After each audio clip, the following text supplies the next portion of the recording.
Kama ni wawili au watatu walishaniomba Biblia, nikawaambia basi tutaona. Unaweza kuwa umutia kidole juu mwenye alishaniomba Biblia.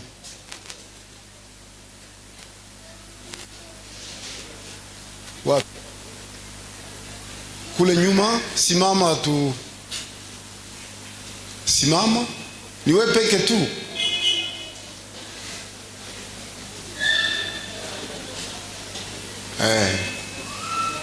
Poni ule moja tu. Kwa wamama, kwa mama mmoja alishaniomba Biblia. Na mmoja hapa. Na wewe simama. Sasa ninataka kukupa examen. Ukiweza nitaitafuta. Juma jana tulifundisha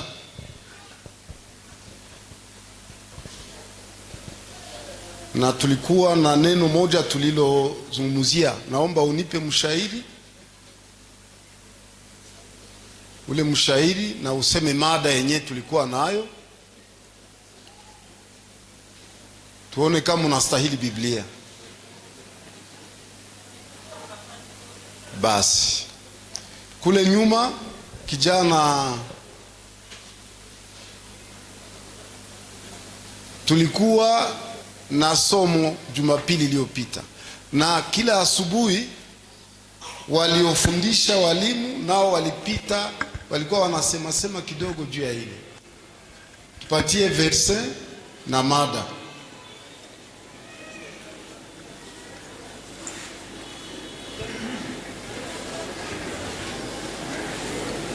Basi tufanye nini? Nitakupa Biblia yenyewe utasomaka, hauendake kanisani? Haiwezekani. Biblia ni ya mtu mwenye ameokoka na anafuatilia kwa makini neno la Mungu wake ambaye ameamini. Ni kusema hamustahili Biblia. Itaomba kuishughulikia ninyi wenyewe kwa njia ya kutafuta pesa, unanunua. Sasa ile itaonyesha kama unapenda Biblia. Sababu kupenda Biblia ni kusema unapenda neno la Mungu, na itabidi kulifuata kwa makini kanisani. Bwana tusaidie sana. Lakini tuulize basi, tulikuwa na mshairi gani Jumapili iliyopita? Wengine sasa ambao tulikuwa nao ndio Espoir.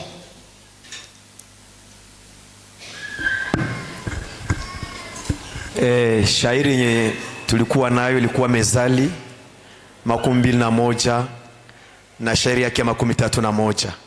Asante. Na mada ilikuwa inasema tufanye nini baada ya ushindi. Amen. Asante. Mpatie John atuambie ile verse. Bwana sifiwe. Amen. Ile verse ilikuwa inasema farasi inaandaliwa juu ya kupigana, lakini ushindi ni wa Bwana. Amen. Amen. Wale watu si wamestahili? Wako na mabiblia, hawawezi kuomba Biblia tena. Tunashukuru sana kwa somo letu tulilokuwa nalo. Tutalirudilia tena kwa sehemu kidogo na kuikomplete ama kuikamilisha.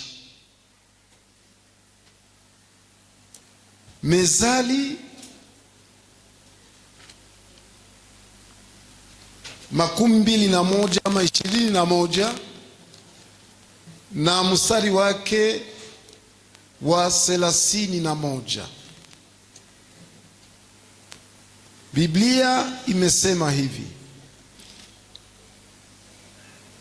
farasi huwekwa tayari kwa siku ya vita, lakini Bwana ndiye aletaye wokovu. Amen. Bwana ndiye analeta wokovu.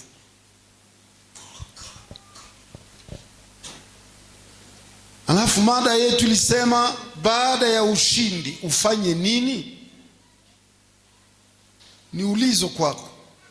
Ukishashinda nini utafanya?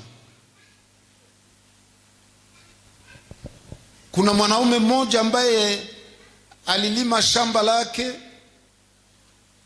akalima kabisa, na alipopata chakula kingi, alikuwa na gala nyingi, akasema sasa nitatengeneza gala moja kubwa, na alafu nitakapokuwa nimemaliza kulijenga, gala zote nitazitia fasi moja, na alafu nende nikae nianze kula na kufurahi. Ile siku aliwaza vile, habari kamjia usiku, tazama ninakwenda kuchukua roho yako, leo hutaishi tena. Na maisha yakaishia pale. Ile yenye alikuwa amejivunia sema ameshinda haikuwa yake tena, labda wenyewe walifanya kilio, ndio walianza kula ile chakula na mambo mengine. Kwa sababu ya ile, usijivunie kuwa umekwisha kupanga hiki na kile, njoo uanze kuonyesha kama umeshinda. Kuna wengi ambao wamepanga, wametayarisha kila kitu, na alafu wanakaa juu na kuanza kupepea umaskini, kupepea shida, kupepea hiki na kile, na alafu akigonjwa anaenda end, na akifika end wanamwambia maisha yako yanaishia hapa, watarudisha maiti. Kwa hivi tuelewe ya kwamba kushinda kwetu hakutokane na sisi, hakutokane na yale ambayo tunapanga. Ndio maana ya farasi anavikwa silaha za vita, lakini atakayeshinda ni Mungu. Tukasema maana ya farasi ni ile maandalizi, kujiandaa. Kila mtu anajiandaa kwa namna yote ili afikie mahali fulani, awe na uwezo wa kuendelea, apange hiki na kile.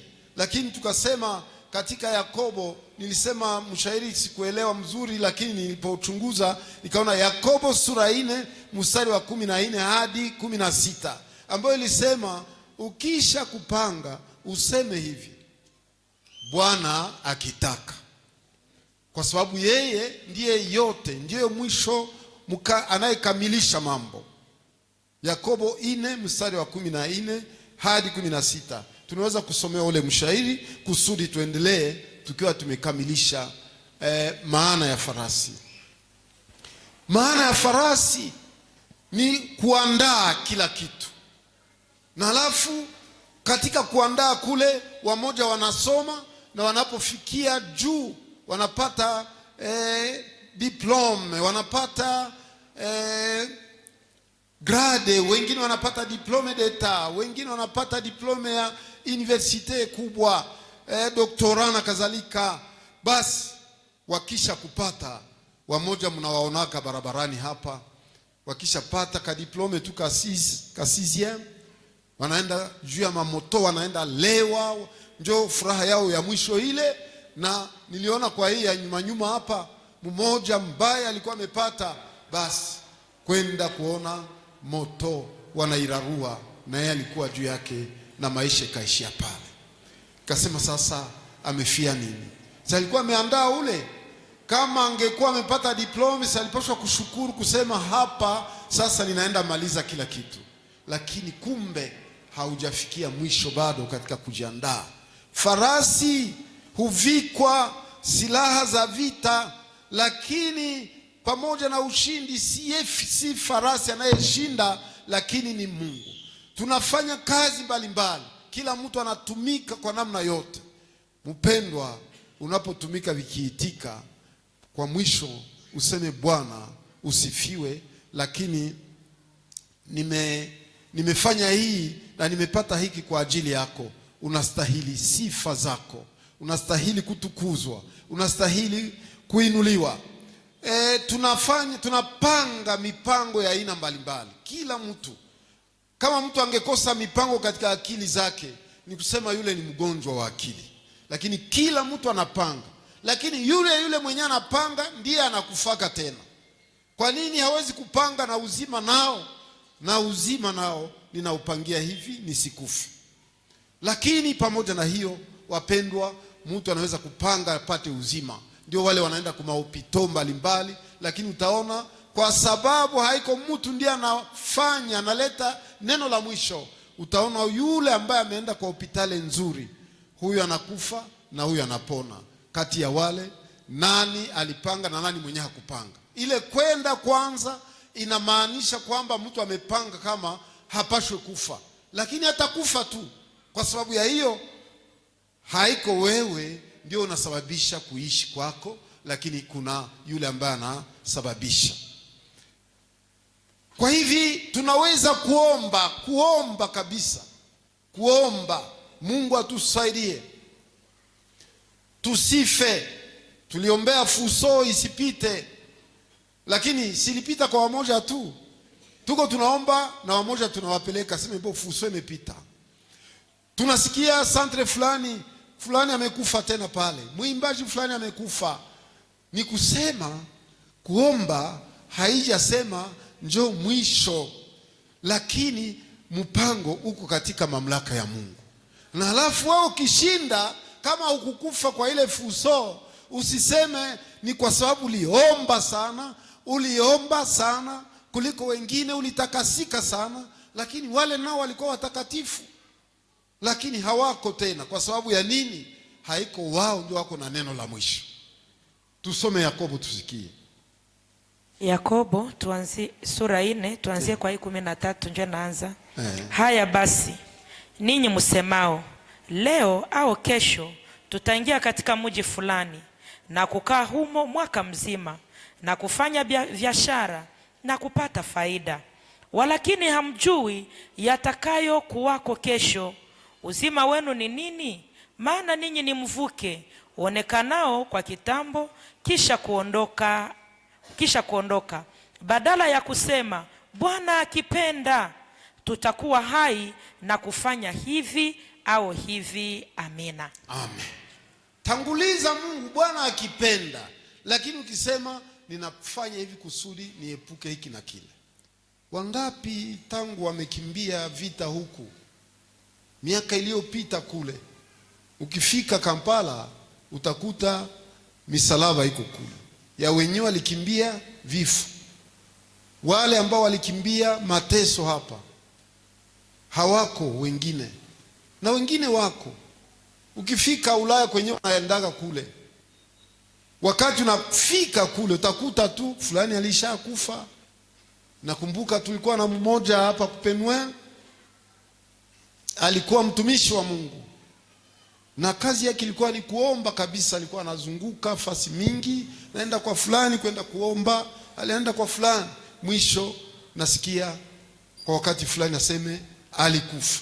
Nauliza amegonjwa au je? Aseme ndio, alikuwa na madhaifu fulani katika mwili.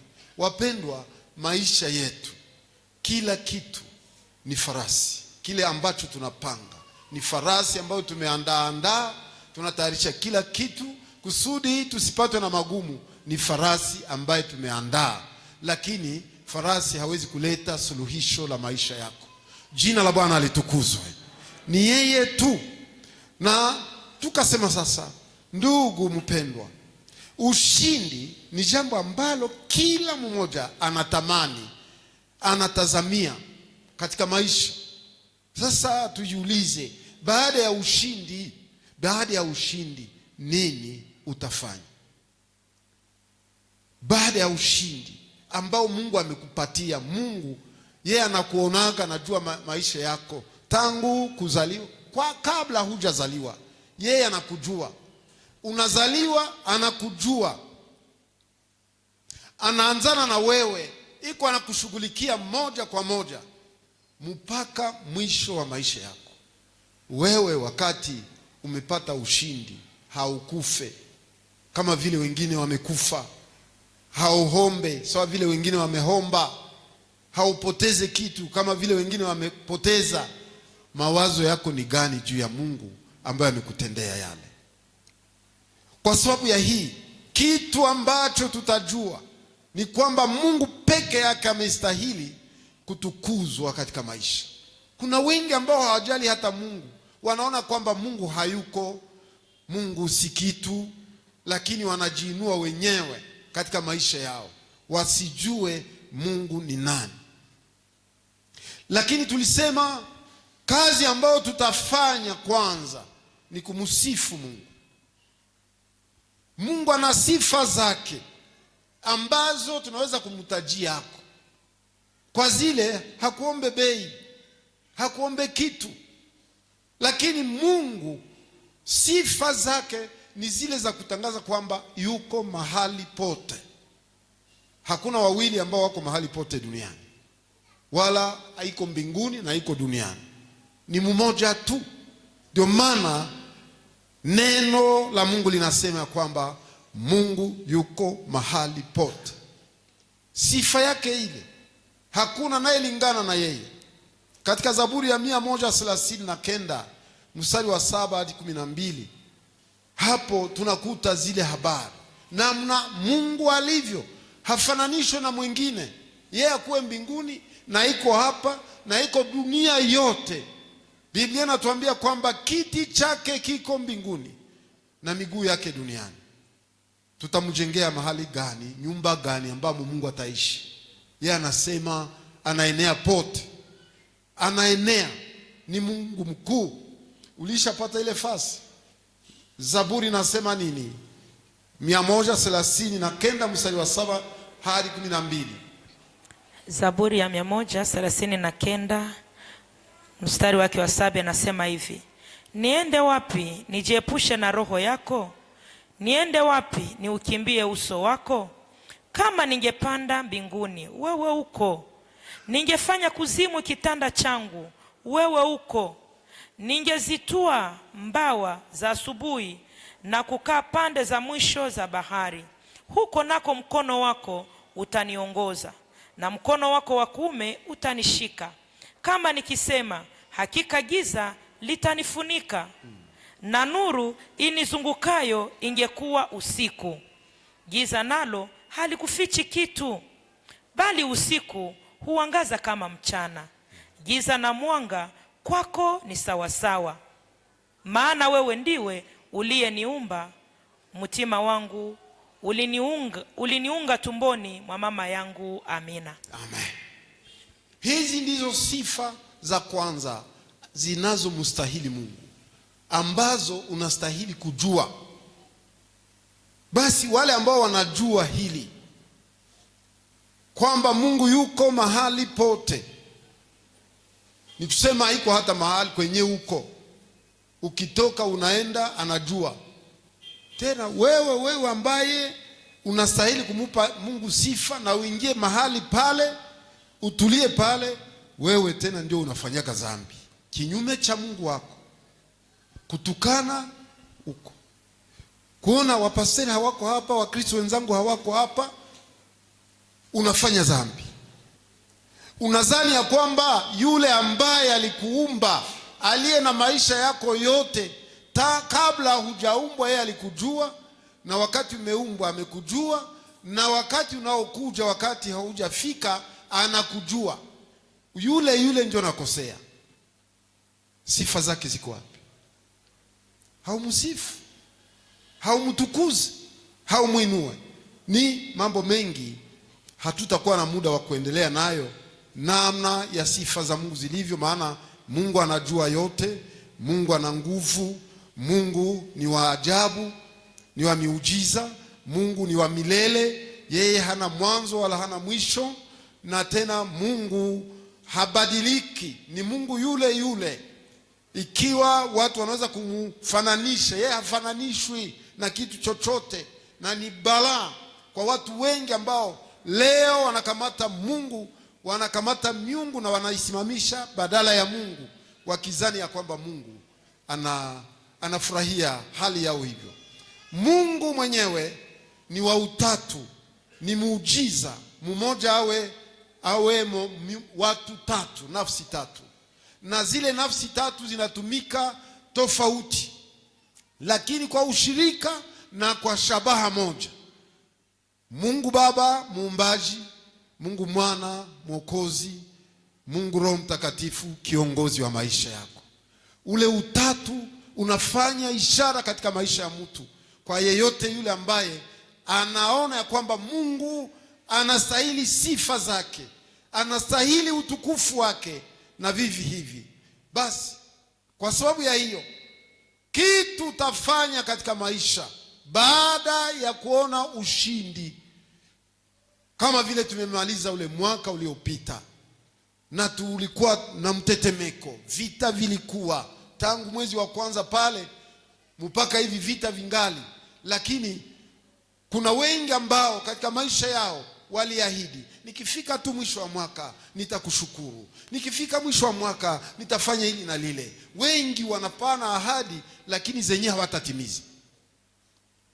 Lakini tuseme kwamba mwaka umekwisha. Je, kuisha kwake kumemaliza zile problemi zenyewe zinakuwaka? Zimeisha nazo, zimeenda na ule mwaka, zinaendelea kusimama mbele yako. Kama ni kifo, kiko tu pale, hakikurudia na mwaka. Kama ni magonjwa, huko wenyewe waliamuka kutoka mu 2025 le 1er janvier wagonjwa na vifo. Mmoja ndio tulionana naye akasema basi ile le premier tukaenda zika dada yangu. Singekuwa imebakia mu 2025 ile le 31, lakini nakuja tu inafuatana na watu. Ndio maana Mungu iko sovereign, yani yeye iko yote katika yote na ndani ya yote. Lile atakalo ndilo analifanya. Ni kwa sababu ya hiyo, ukisha kushinda, sema Mungu, wewe ndio umeshinda na unastahili sifa zako. Lakini ukisema nimeshinda Bwana, unaenda fanya fete, mafrite, masamaki, siwe mafanta, maji, mnapanga.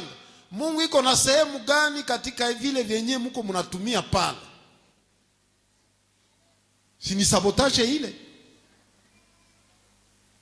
Fanya bilan ya Mungu, yaani fanya hesabu na Mungu tangu amekuchunga na kufanyia maishara. Niliwapa mfano ya mama hapa, namna tumelipa bei ya pumzi tu yenye tuko tunapumua. Tunalipa kwa siku 5 tu. Tulitoka pale tumelipa zaidi ya $700. Lakini Mungu akafanya muujiza, sikukuwa najua kwenye zinatokea. Tulia kanikuta ndani ya ofisi, nikamwambia Mungu amenifanyia ishara huko. Niko na kitabu mpya nilipewa, nilitaka kusema niende nacho kwa hospitali. Lakini nashangaa tu sana, ninaanza kutaka kukifungua na kutamo $100. Nisema ishara gani? Na kule walisha niita kusema kuna mahitaji ya kulipa dawa. Nasema basi niitie mfuko, mwenye alinipaka hii kitabu kama alinipaka tu zile $100 au kama aliitia ndani ilikuwa yake, siku nitamuona nitamuuliza ulitiaka $100 mule? Kwa msani mtafutie, sababu ile siku sikukuwa na kitu. Lakini Mungu akafanya ile muujiza. Kisha nijisifie kusema niko niliweza kabisa, niliweza. Na saa mgonjwa anatoka nishangilia, mlete mafrite hapa. Kwa nini siwezi kusema Mungu anastahili kulipwa? Na Mungu anangoja, hangoje yenyewe unapotezaka, anangoja tu aone namna unajua ukuu wake na namna nakutendeaka tu. Ukijua vile, huwezi umizwa wakati ungetoa. Kweli sikutoa sawa zile $700 ningetosha wapi ya kutoa humu kanisani? Lakini yenye nilipata nisema Mungu, sitaumia kwa hii vrema, nayo iende tu mkazi yako, utukuzwe. Lakini siwezi kuja na $5 tu kwa ile wakati nimepoteza $700, kisha $5 ndio nikuye nayo mbele za Mungu. na mwingine ndio amekula 700. Na tena ile pumuzi wananipa wameikree ni ya Mungu tunayo, hawaitoshe fasi nyingine, wanaipakizaga tu ni ya Mungu. Taona tu wanasema bo mwende musharge hii, hawana hayo ya kusema inatokea mifuko yao, ni ya Mungu nayo. Wapendwa, Mungu anastahili sifa zake. Kwa sababu ya hiyo tumuelewe vile, na wakati tunamuelewa, wapendwa, kuna hatua ambazo tunapaswa kufanya. Tumesema apate sifa zake, lakini ukisha jambo la pili sasa, tumesema juu ya kumsifu na kumwabudu na kushukuru pia. Kushukuru, na yeye anasema ya kwamba ninataka watu wangu wanishukuru katikati ya watu wengi, wajue matendo makuu. Ni moja kati ya injili pia, kutangaza makuu ya Mungu. Lakini basi tunakumbuka yule, tutarudilia kusudi watu washike vizuri, wale wakoma 10 ambao tulisoma katika Luka 17 mstari wa 11 hadi 19. Wale wakoma wanakutana na Yesu. Wakoma hawakustahili kuishi katikati ya watu, walitengwa nje ya mji. Kwa wale ambao waliishi Masisi, Pinga, wanajua ile habari. Wakoma wala watafutiaga kambi waende waishi kule, wasije wakaambukiza watu. Hawakustahili. Masisi wako na kamungini ngambo kule, sijue kama kangali mpaka leo. Kangali kale ni kawale wakoma tu, kwa sababu ni ugonjwa ambao unaambukia. Hawa nao wanapata habari za Yesu iko napita, na nao hawakufanya mzaa, hawakwenda karibu na Yesu. Wanajua sisi hatustahili kukaribia Yesu mtakatifu, na sheria inatoka kwa Musa kwamba mkoma tengwe aende mbali. Wakasimama mbali, lakini wakafanya nini? Shauri, tuite kwa sauti kubwa, hata iko mbali atatusikia tu. Ita, Bwana Yesu mwana wa Daudi, utuponye. Na Yesu aliposikia mahitaji yao, aliwaonyesha njia, mwende mjionyeshe kwa makuhani. Mnajua makuhani ndio walikuwa wanachunga zamu ya makosa yote yenye ingefanyika na hukumu yote, na alafu kama mtu angekuwa kinyume, wao ndio walisema neno la mwisho. Sasa inafaa waende kwa makuhani. Wakafika kule na wakapona. Yule mmoja akafikiri hao waliopona walishangilia, na wakaenda kujionyesha hata katika mji, wakaanza rukaruka, na ikawa mshangao. Sasa mmoja yeye akasema pana tena, yeye alikuwa mgeni. Biblia inasema Msamaria, hatuna muda wa kueleza kwenye wanatokea, lakini ni Waisraeli ambao walichangana, walikuwa wameenda katika mji wa Samaria, wakaitwa Wasamaria, na huko walichanganyikiwa kabisa, walifanya vituko mingi, maana walioa mataifa, walifanya wenyewe walitaka, alafu walikuwa Samaria. Ndio wale Yesu alikuta mwanamke Msamaria yeye mwenyewe anajitenga, anasema pana, sisi na ninyi hatuchangiage. Basi lakini Yesu alikuwa na haja na wale wa Samaria pia. Basi kwa hivi yule Msamaria karudi ili kwenda kuonyesha matendo makuu. Somo letu, baada ya ushindi ufanye nini? Yaani jambo la pili ni kwenda jambo la kwanza kujionyesha, kutukuza Mungu, kuinua Mungu. Akaenda kujionyesha tena kwa Yesu, na Yesu anamuuliza, mlikuwa 10, wengine kenda wako wapi? Anasema mimi sijue, lakini mimi nimeona vema kurudi ili nikuonyeshe kazi yenye umefanya. Turudie sasa nyuma. Wewe katika mwaka ule wa 25, wakati umeshukuru, nyuma ya kushukuru umefanya nini? Ni ulizo kwako, umefanya nini katika maisha yako ya Ukristo, kama uko Mkristo kweli?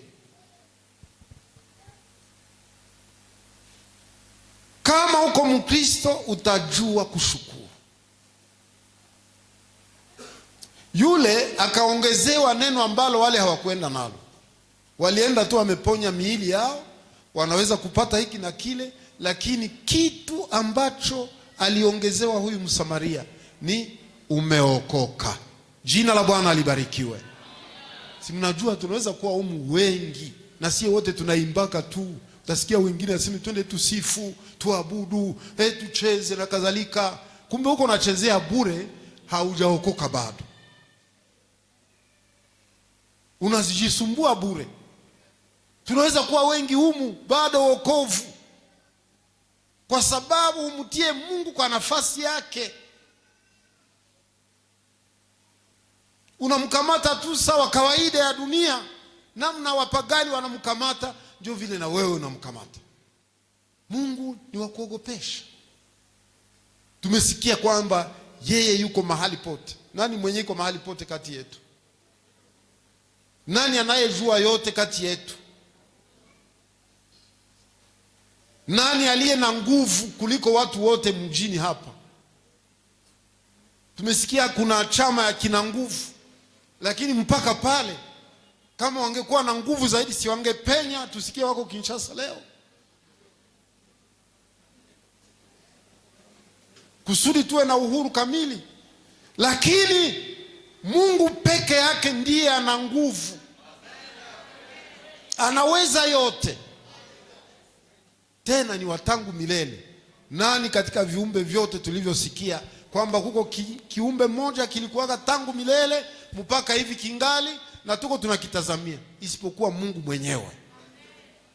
Ni wa milele, habadilikake, ni Mungu mmoja tu aliye na yote, katika yote na ndani ya yote. Yule amestahili kuabudiwa, kusifiwa peke yake. Tena ni mkamilifu, hana mahitilafu. Tena ni wa huruma. Atofanye zambi za aina gani, ukimkimbilia, Baba nimefanya tena zambi, sina namna ya kuendelea, nimesikia moyo umevunjika na inaona ya kwamba hapa sina furaha, yule ambaye umekosea anakupanguza. Unasema basi usamehewe, na anakutia damu ya mwana kondoo, ile damu yenyewe ilimwangika kwa ajili ya ondoleo la dhambi. Jina la Bwana libarikiwe. Hiyo ni kitu cha kwanza. Kitu cha pili, kuna wale ambao kwa bahati mbaya akipata ushindi katika maisha, anaenda, tuseme mchuuzi kwanza, anaenda anarudi, anapata faida. Sasa naona mwenyewe apatake faida, aseme hawa akili yawe naharibika, hawana akili. Lakini mtu ache sie wenyewe tuko na akili, tutaenda na tunarudia. Na japo na anahombaka tu, lakini sababu hajianike hamutajua. Sababu angekuwa hahombake, sina angekuwa sawa wengine wa vani, wenyewe walishakaenda juu. Acha na vani naye mpaka hivi angali anatafuta. Wale ambao wako na mali yenye tunafikiri wamepanda juu, muulize tu, wewe ulishafika mwisho, sunge ikala sasa mali yaanze kumiminika kwako, aseme papa hakuna kitu. Tukafikia mmoja kati ya matajiri wa mji, tunasema tunakwenda kutafuta shambre hapa ya kupangisha mgeni wetu. Sasa utupatie bei. Anatupatia bei. Tunasema hatuwezi punguza hapa. Sema papa, wafundi ipi, watu wa kazi wako wananidai franka hapa, na siwe nitazitosha wapi? Lakini uende kuona kinyumba chenye iko nacho, si kwenye huko naweza kusema mkimbilie basi papa, nitalala njala leo, unipe. ule ndio atakwambia papa haujue lenye luko.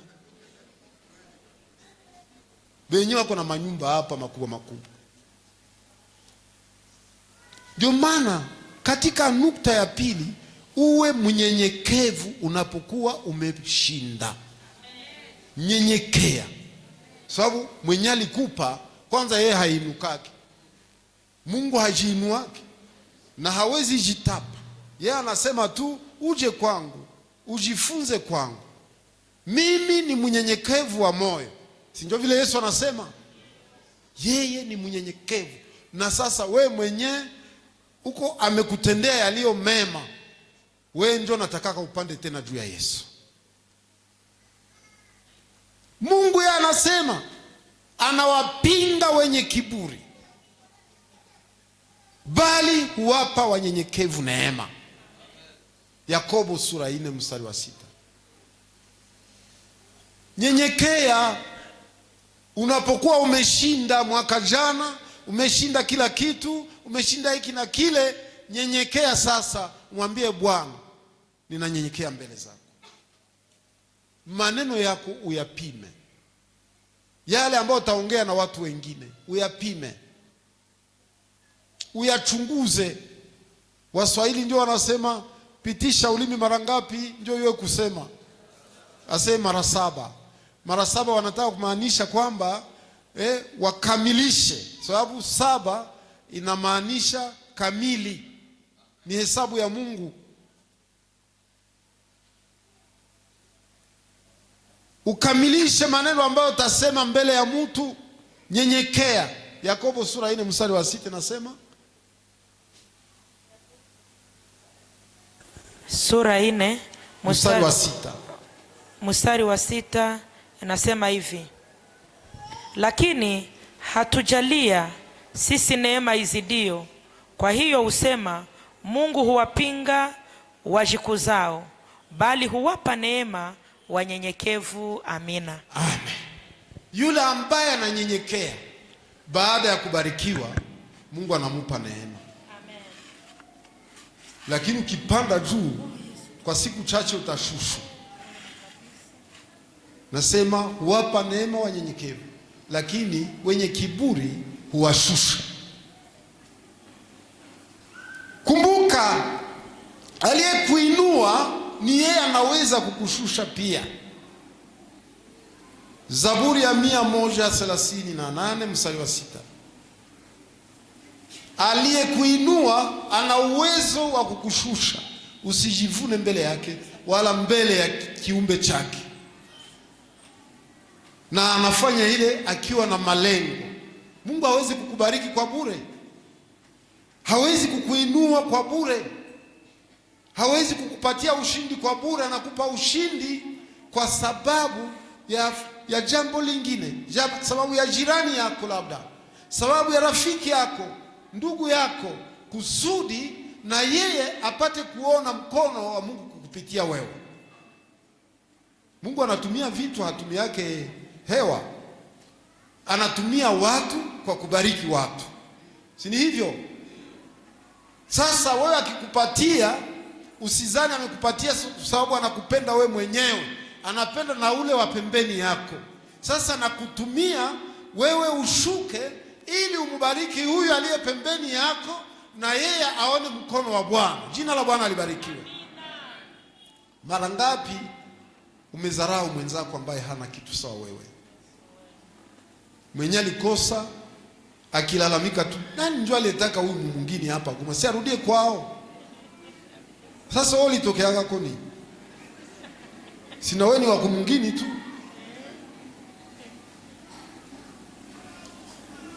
Mungu akikuinua ana sababu ainue mwingine naye kupitia wewe, uwe daraja ama kilalo cha kupitia mtu mwingine ambaye na yeye anahitaji baraka za Mungu.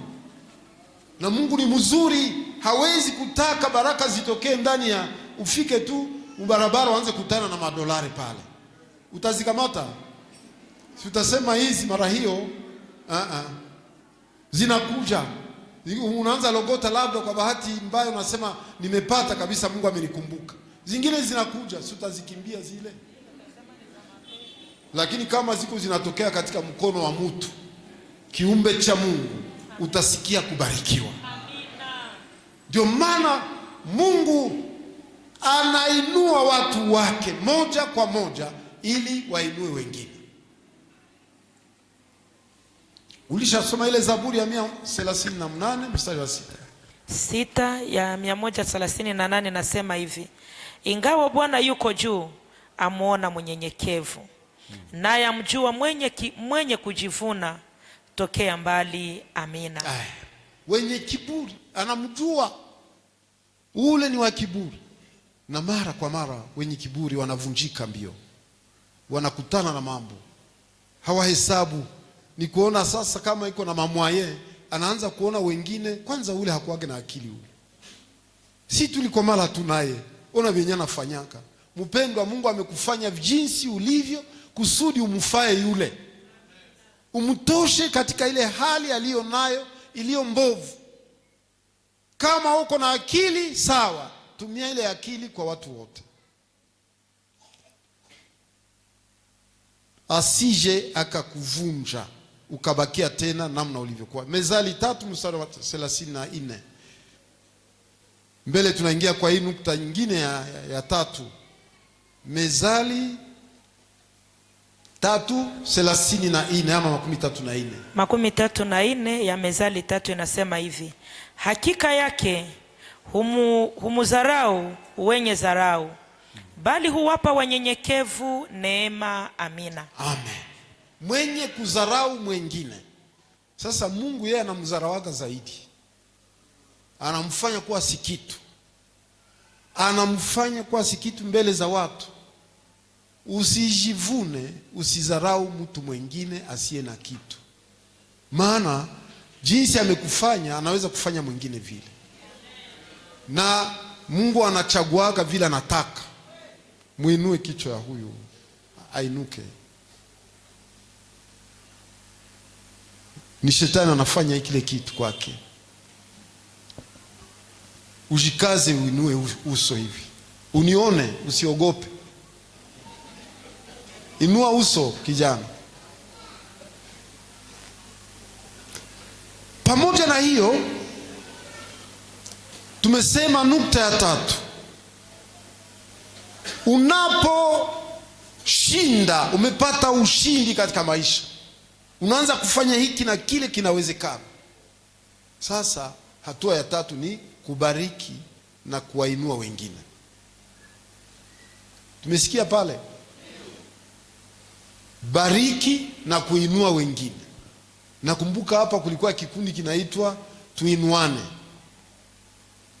Kama kingekuwa legal, kitu kizuri sana, lakini labda Tuinuane utaona anachagua huyu mwenye iko kunivo moja na yeye, na huyu ndio nivo yangu, na huyu anaacha maskini mwenye anahitaji kuinuliwa.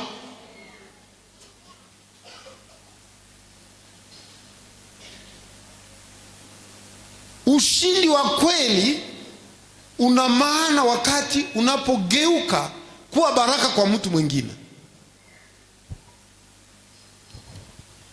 Ninawakwaza, ushindi wa kweli unapokuwa umeshinda una maana wakati unapogeuka kuwa baraka kwa wengine. Paulo katika Matendo ya Mitume sura 12 mstari wa 35, ni hapo anasema unipe, au anasema nini pale? Matendo ya Mitume 12 mstari wa 35. Matendo ya Mitume sura yake ya 12 mstari wake wa 35 inasema hivi: katika mambo yote nimewaonyesha ya kuwa kwa kushika kazi hii imewapasa kuwasaidia wanyonge na kuyakumbuka maneno ya Bwana Yesu jinsi alivyosema mwenyewe, ni heri kutoa kuliko kupokea. Amina. Amen. Kuinua wengine, kuwatosha katika unyonge, ili kwamba watu wote wafarijike kwa ile Mungu amekushindia. Haiko wewe ndio ulijipatia hili, ni wengi tuko nao wamechuuza. Tulianzaka nao mjini hapa, hawajaendelea bado, na wengine wameanza nyuma, wameendelea na kuvuka. Si kwamba kuna ufundi katika kupata wala kubarikiwa, ni kutaka kwa Mungu tu, na akitaka atakubariki. Ndio maana wakati Mungu amefanya hatua ya kukubariki, sasa inua mtu mwingine. Heri kutoa kuliko kupokea. Msisinzie, tunataka kufika tena nafasi nyingine ya mzuri. Amen. Hapana kusinzia. Kweli kabisa. Sasa tusome tena Matendo ya Mitume 18 mstari wa kwanza hadi wa 4.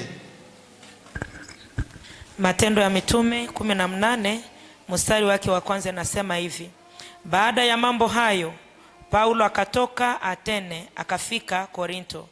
Akamwona Myahudi mmoja jina lake Akila, mzalia wa Poto, naye amekuja kutoka nchi ya Italia siku za karibu, pamoja na Priscilla mkewe, kwa sababu Claudio amewaamuru Wayahudi wote watoke Rumi, naye akafikilia kwao. Na kwa kuwa kazi ya ufundi ilikuwa moja, akakaa kwao, wakafanya kazi pamoja, kwa maana walikuwa mafundi wa kushona hema. Akatoa hoja zake katika sinagogi kila Sabato, akaja karibu kuwavuta Wayahudi na Wayunani. Amina. Amen. Tumesikia vizuri pale msema Paulo katika kuhubiri kwake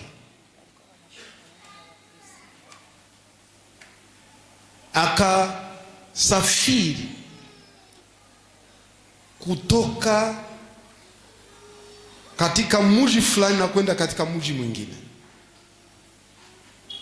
na kwa sababu alikuwa mtendakazi, yeye alikuwa mwinjilisti, lakini pia alikuwa mshona hema. Alipofika katika ule mji ambao alipashwa kufanya kazi, anakuta wenzake wako pale, washona hema wengine. Na alipofika, kusudi awe na uwezo wa kuhubiri Injili, sababu alikuwa anajitetea, mimi sikuja kuwalemea watu. Kazi ya misio iko nguvu. Sikuja kulemea watu, lakini nimekuja mupokee Injili, na ile inatosha. Ndio maana nimefanya kazi kwa mikono yangu mwenyewe,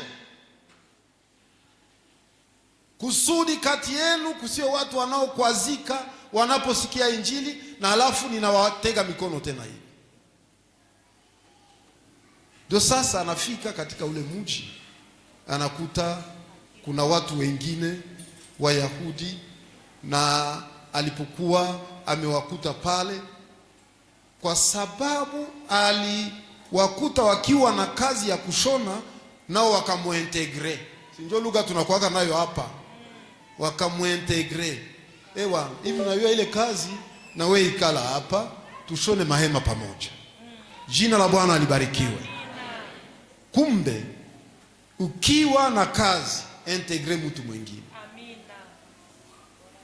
Na hii imekuwa sababu ya Paulo. Mmesikia akisha kuanza kazi pale, akaanza kuhubiri Injili kwa Wayahudi wote, kwa sababu amepokelewa, amekuwa integre, ametiwa katika kikundi ambacho kinafanya kazi moja na yeye. Jina la Bwana libarikiwe. Haijakuwa vibaya kuintegre mtu mwingine. Tumekwisha kuona ile katika nchi yetu ya Kongo, na haiku nchi ya Kongo tu, ni fasi yote. Ukienda hata hapa Rwanda, kusudi uanze kazi mpaka ukuwe integre. Uende Tanzania utakuta kusudi waanze, uende kwa kikundi fulani. Hapa Goma njoo msiseme, uende msoko ya Virunga hapa. Mbele ilikuwa nifika tu, unanyanyula unakuja na vitu vyako natandika. Utaulizwa nyuma na ulisha tandika. Lakini nani anaweza fanya ile kwa leo? Kufika tu, wanakuambia stop. Unatoka wapi na unaenda kufanya nini hapa? Uko nani? Leta document yenye na kufanya kwamba wingi. Uende kujiadere kwanza. Njoo lugha hii. Lakini hapa nao wangeanza kuuliza integration, nadhani Paulo hangeipata kwa ule wakati. Lakini kwa sababu wanataka kumuinua mwenzi wao wa kazi, wakamuingiza. Akaanza kazi na ikawa sababu ya injili kuhubiriwa. Jina la Bwana libarikiwe. Tuinuane. Amen. Tuinuane. Sisi wote tusema tuinuane. Kusudi utukufu wa Mungu uonekane, inaomba kuinuana bila shaka. Nikimwona mwenzangu anataabika, ana haja ya kitu fulani, lazima nimuinue. Ni lazima, haiko hata kusema tubembelezee ile. Usipoifanya wewe ndio naomba. Sababu kwa bahati mbaya siku moja utashindwa, na ulishindwaka kuinua huyu. Mnashindwa, mnakuwa watu wawili wasio na kitu, wanaotaabika pamoja, kisha mnaanza lilia tena pamoja. Ni makosa. Lakini kama ungemuinua, angesema pana, huyu alinikumbukaka kwa wakati fulani, acha nimfanyie hili na hili, labda kwa neema ya Mungu anaweza kuinuka kutoka tena pale. Sababu yeye mwenyewe anajua hiki kitu anaweza kusaidiwa, anaweza saidia, ama anaweza kujua kutengeneza lile jambo. Nadhani mlikisha kusikia Pastor Marcel anaeleza ile hapa juu. Wakati nikapata barua niko nataka mtu tutume majina yao waende kufanya examen. Sasa na ile saa tulikuwa tumeachana na Pastor Marcel mubiro, barua inatukuta inasema, naisoma, nasema wako na bezo ya mtu wa kazi, condition awe mtu mwenye anajua hiki anajua hiki. Nasema si ndio Marcel alikuwa anafanya, alikuwa muoneshe mbele kidogo. Nikaonaka siku moja anakuwa na bisi hapa, sijui kama ngala anakumbuka, anakuwa na bisi kisha nasema mtoshe chumvi ya wajane huu. Basi nikasema anajua ile kazi, tumuite saa hii asome hivi vitu kisha ajue vile atafanya. Wakati alifika nikasema soma hivi kama unaviweza, na wewe ndio ujifunze. Kama utaviweza fanya demand leo. Sababu wanatupatia tangazo lenye tutatangaza dimanche na ilikuwa jeudi. Nimesema leo na iende, tutatangaza na ilishafika. Basi ikaenda vile. Kwa sababu nilijua ile kazi anaijua, hata tupatisha haya kule. Nikamtia juhudi kabisa. Nikaita mwenyeko kubiro.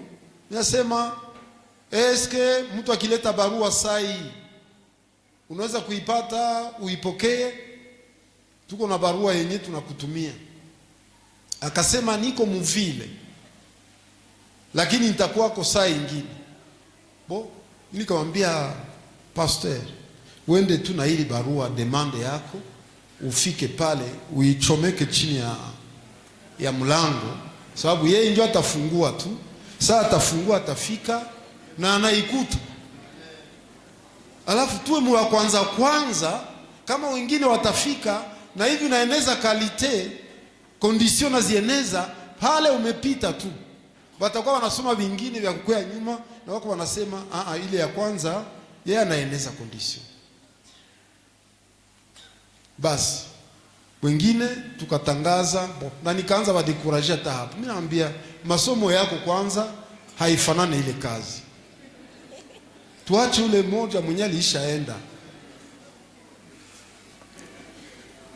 Wawili walifikaka, nikasema we kama uko ministeri gani, kama ya commerce na hivi na hivi, uko ministeri kama ya energy, bon we huwezi vya maonje. Wakasema no, si tunasoma tu. Mimi nasema ndio, si kila mtu anakuwa na mlango yake. Wapendwa, lile jambo likafanyika vile, na wakati walisoma tu wakasema bo sawa. Sasa kumbe ikasomwa na watu wengine nao wa ile kalite yake. Siku ya kwenda kufanya examen hawakumulaga, wale ndio wakaenda kwenda kusikia seme sai wako wanafanya examen. Yeye ndio akanambia, mimi nasema na wewe kimbia yako haraka, uende ushikute kule. Unasikia vile watu wanainuanaga. Amina. Kama mimi siwezi ile kazi, yeye anaiweza, acha nimuinue apite mbele. Si tuko naye humu sasa mzuri. Amina. Wapendwa, wakati alienda anakuta watu wenyewe wanakaa mule, akafanya kwa ile examen, mwisho akakuja anasema ninatoka kule, lakini ninawambia hivi, wewe ulishafika kule, inatosha. Mungu alienda na wewe na tutaendelea kuomba. Basi mambo yakapita vile, kwenda kusikia kuko mtu mwingine, yeye na ule mzungu iko wa jamaa, iko rafiki ya ule mzungu moja, mwenye iko ndugu ya mwenye iko naandika, mwenye iko naitika. Basi tukasema mambo mazito haya. Sasa kama ule atazungumza na ule mzungu, si mara moja ule ndio amepita. Lakini kwa mwisho tukasema tujipe moyo, wewe endelea tu, endelea ile kazi, ile fasi moja na ule naye anaiweza. Tukasema hapa ni jaribu, lakini Mungu anayeweza yote ataweza. Jina la Bwana libarikiwe.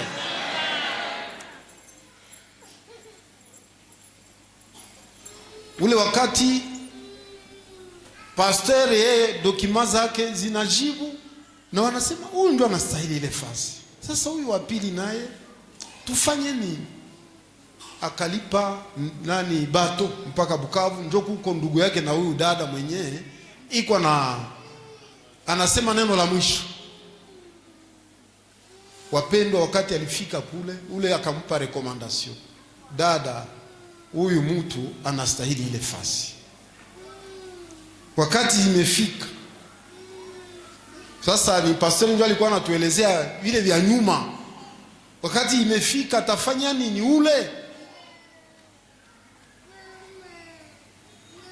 ule mama, ule binti akasema sasa tunatafuta biro ingine, tusikose Marcel. Mnaona vile Mungu anakuaka, tusikose Marcel, tuagawie biro, huyu atafanya hii na huyu atafanya hivi. Jina la Bwana libarikiwe. Yale ni maneno sasa yenye pastor alikuwa anatuelezea ya ushindi. Amen. Asante sana. Ukiinuka inua mtu. Unaona tuko na Marcel bien, mzuri sana kabisa. Sasa tungekuwa tunakanyanga ile siku kusema no, yeye asipite. Tuko na bandugu yetu wenyewe wako Kashebere Machumbi, sienjo tuko tunaye huko. Asante sana. Ushindi wako unaweza kuleta daraja ama kilalo kwako mwenyewe, lakini na kwa mwingine pia.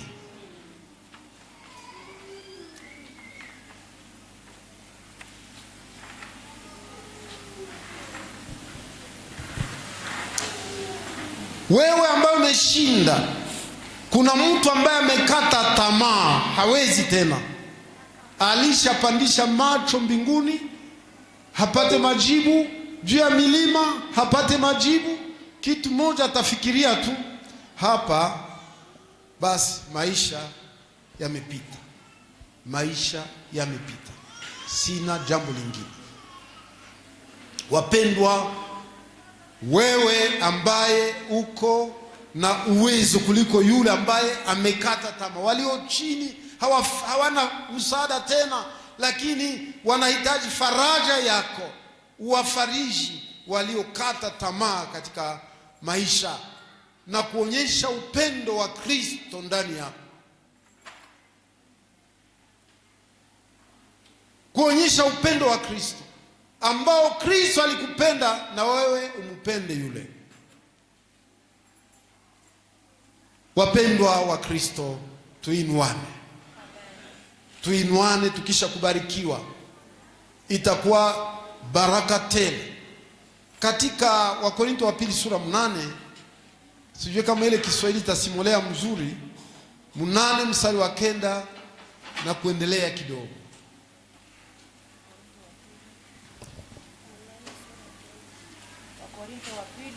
Wakorinto wa pili sura 8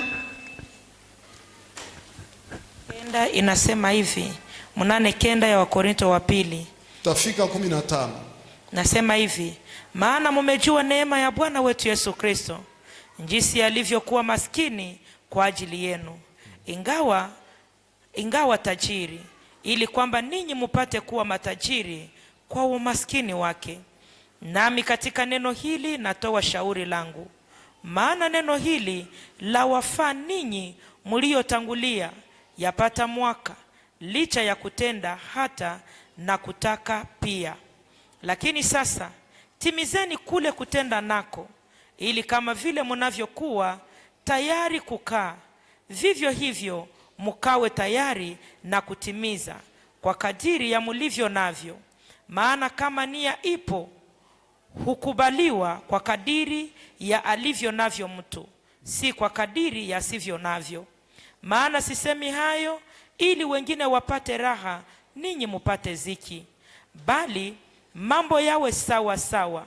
Wakati huu wa sasa wingi wenu uwe wafae upungufu wao, ili na wingi wao uwafae ninyi mutakao pungukiwa, ili mambo yawe sawa sawa. Kama ilivyoandikwa, aliyekusanya vingi hakuzidi, wala yeye aliyekusanya vichache hakupungukiwa. Amina. Amen. Aliyekusanya afae kwa wale ambao hawana. Mali yangu sipashwe kuiweka na kuanza kusema sasa nilishakuwa tajiri fulani na mimi naanza kujiandikisha katika ulimwengu, najua nimepata mali, sasa mimi niko katika hesabu ya matajiri wa mji, na tena niko tajiri katika nchi, niko kuoroza ya watajiri katika dunia. Hiyo ni kupungukiwa. Wakati watu wako wanalia, wewe uliye tajiri unapanda na kufurahi, ile itasababisha watu wateseke na huna nafasi unaenda. Mali itakuwa mingi, kisha kuwa mingi haina kazi. Wakati watu wengine wako wanalia huku chini, wanataka kuinua vichwa, hakuna. Mnataka kusema mureklame, mumupige kwanza ule. Anatokea wapi? Lakini Paulo hapa anataka kutuonyesha kwamba uwingi wa mali zetu ufae kwa wale ambao hawana, ili wapate kusikia faraja na kubarikiwa, halafu na wawe na sababu ya kutangaza Kristo. Jina la Bwana libarikiwe. Kama ni chakula nyumbani, wewe usilundike mpaka siku ya kumwanga kusema vimekuwa perime na watu wanajaa uwanja, watu wako na mateso katika barabara. Kitu ambacho kinahitajika ni kujua huu wakati tufanye nini tena. Chakula hiki, mifuko ya unga, mifuko ya mchele, na inakuwa na muda, si tukusanye tuite wa maskini tuwagawie. Ni hivi inatakiwa, na hiyo ndio lugha ya Paulo. Uwingi wa mali yetu isiwe raha tu, lakini pia iwafae wale wasio na kitu, ili nao wasikie kufarijika, na hapo unawatangazia upendo wa Kristo ndani yao. Jina la Bwana libarikiwe. Isitoshe, kuko nukta sasa ya ine hapa ambayo tutasema ni wakati umebarikiwa na unajua ni nani aliyekubariki, wende kufikisha habari zake, pasha watu wengine. Na hiki kipindi tuko nacho kwa juma linakuja hapa kupeleka habari njema kwa wapotevu. Mpango umepangwa tayari, na ule mpango kuna maulizo ambayo yameandaliwa kwa wale ambao watafikiwa, ya kuwauliza, je, unajua kama mbingu zinakushughulikia, zinashughulika juu yako? Wewe kufikisha tu ile habari kwamba unajua hii habari, na wewe kama kuna wale ambao wanashughulika juu yako mbinguni, wafikishe ile habari, wafikishe ile habari. Jambo la pili, kumjulisha yule mtu, je, unajua bei ama thamani ya wokovu? Kama hujaokoka, kuna bei kali. Yesu alibeba dhambi zako zote, maisha yako yote ameyabeba na ametundikwa msalabani kusudi upate wokovu. Je, unajua ile habari? Haya maneno yatazungumziwa kwa juma hili. Na jambo la tatu, je, unajua njia ya wokovu kamili? Kwa sababu mnajua wokovu kamili, watu wanaweza kuitwa wasepaki, wa Kristo wasepaki, kumbe tu wanabebana na jina la sepaki, lakini hawana wokovu. Tulitangulia kusema hiyo. Ndio wale wa kuchanganyikiwa. Leo saa tuko pamoja hapa kanisani ni wa Kristo wazuri, lakini nje ya kuwa kanisani hapa ni wapagani tena. Sasa inafaa wajue, mtu akuwa anaingia kanisani anajua njia ya wokovu kamili. Yaani kuokoka haiko lile jina tu, lakini kuna matendo, ishara ambayo inatendeka katika maisha ya mtu, ishara ambayo inatendeka katika moyo wa mtu, ishara ambayo inabadilisha mtu aliyekuwa mpagani anageuka na kuwa mtakatifu wa Mungu na mbingu zinamjua. Ni ishara. Haiko kuja kanisani tu wa kuhesabu kusema naye anakuwaga tu Mkristo. Hapana, ni wewe na Mungu.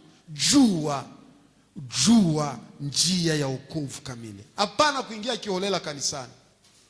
Usije kapoteza muda bure na kufanya gaspillage ya viti na wahubiri wanajipumone kusudi usikie, lakini mpaka pale hakuna kusikia. Wewe tena ndio mpinzani wa neno la Mungu. Wewe ndio unapinga. Sinafaa kujua ile bei. Sasa ukisha kujua valeri yako, yani umepata ushindi wewe wa kujua hizi habari, una deni ya kufikisha hizi habari pia kwa watu wengine. Jina la Bwana libarikiwe. Fikisha zile habari, waambie ikiwa ni kweli umeokoka. Kama hukuokoka huna uwezo, ninakwambia hili. Na kama huwezi kuambia mtu habari za wokovu, uko na raison, sababu inatokana na ndani yako, inatokana na wokovu uliopata, inatokana na jinsi unamjua Mungu, inatokana na jinsi umemkumbatia Mungu naye amekukumbatia. Una uwezo wa kuambia na mtu mwingine mwenyeko anataabika, Bwana unahitaji kuokoka. Kuna kazi ambayo uko nashughulikiwa. Kuna wokovu ambao lazima uupate. Na wokovu wenyewe inafaa kuwa na wokovu kamili, hapana kuwa Mkristo wa wokovu wa kuanguka. Leo uko Mkristo, kesho mpagani. Uko Mkristo katikati ya Wakristo, mpagani katikati ya wapagani, na hawawezi kutofautisha. Na hao ndio wanaharibu jina la Kristo. Matendo mabaya ambayo watu wako wanafanya kule, wakizani kama ni Wakristo. Kuko mtu anasema tu, najua mie niko Mkristo wa kubaraka, mie msinichezee. Na ule akishamaliza ndio iko anatukana watu. Sasa uko Mkristo wa kanisa la baraka la wapi? unachafua njo jina la kanisa. Kanisa halina tena uwezo kabisa wa kupenya kwenda kupasha habari. Watasema njoo wale, si ule mwenye alitukana watu ni Mkristo wa hili kanisa. Hatuna namna ya kumpokea. Mtoke, tunawajua. Mambo kama yale inafaa mtu awe Mkristo kamili. Tutumie ushindi kwa utukufu wa Mungu. Biblia inasema basi mkiwa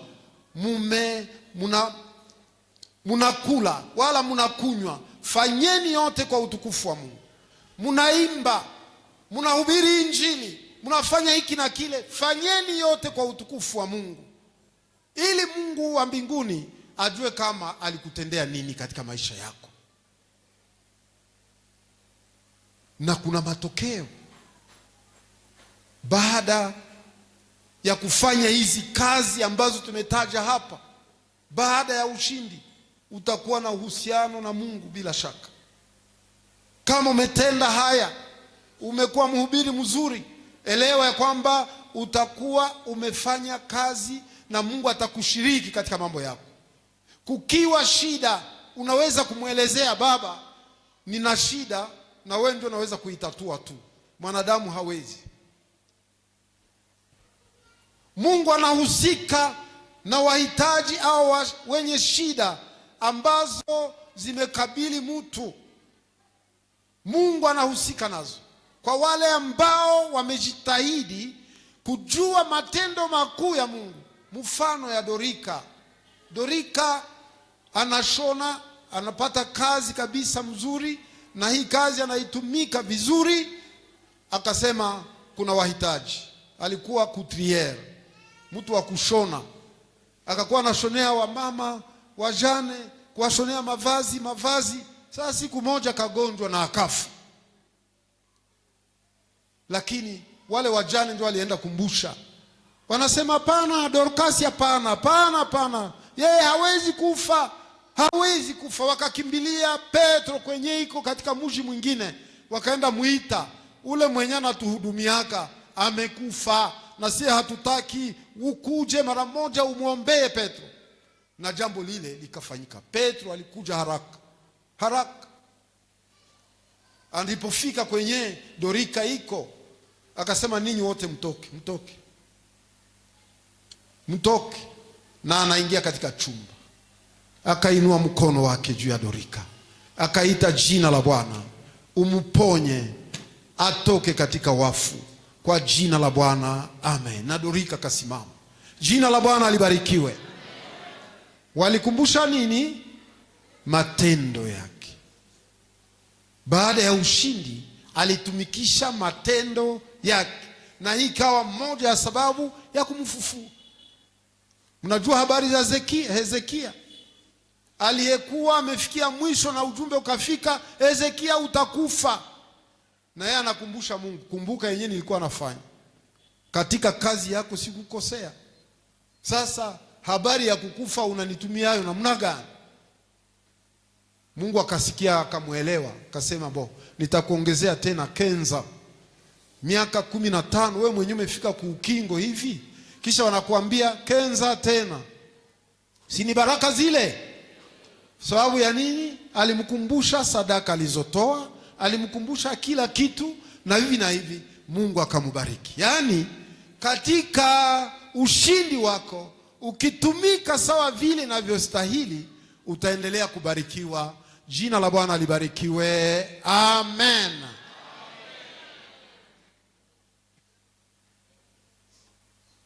Sasa tunataka kuomba Mungu, na nitaomba kila mtu asimame kwenye iko.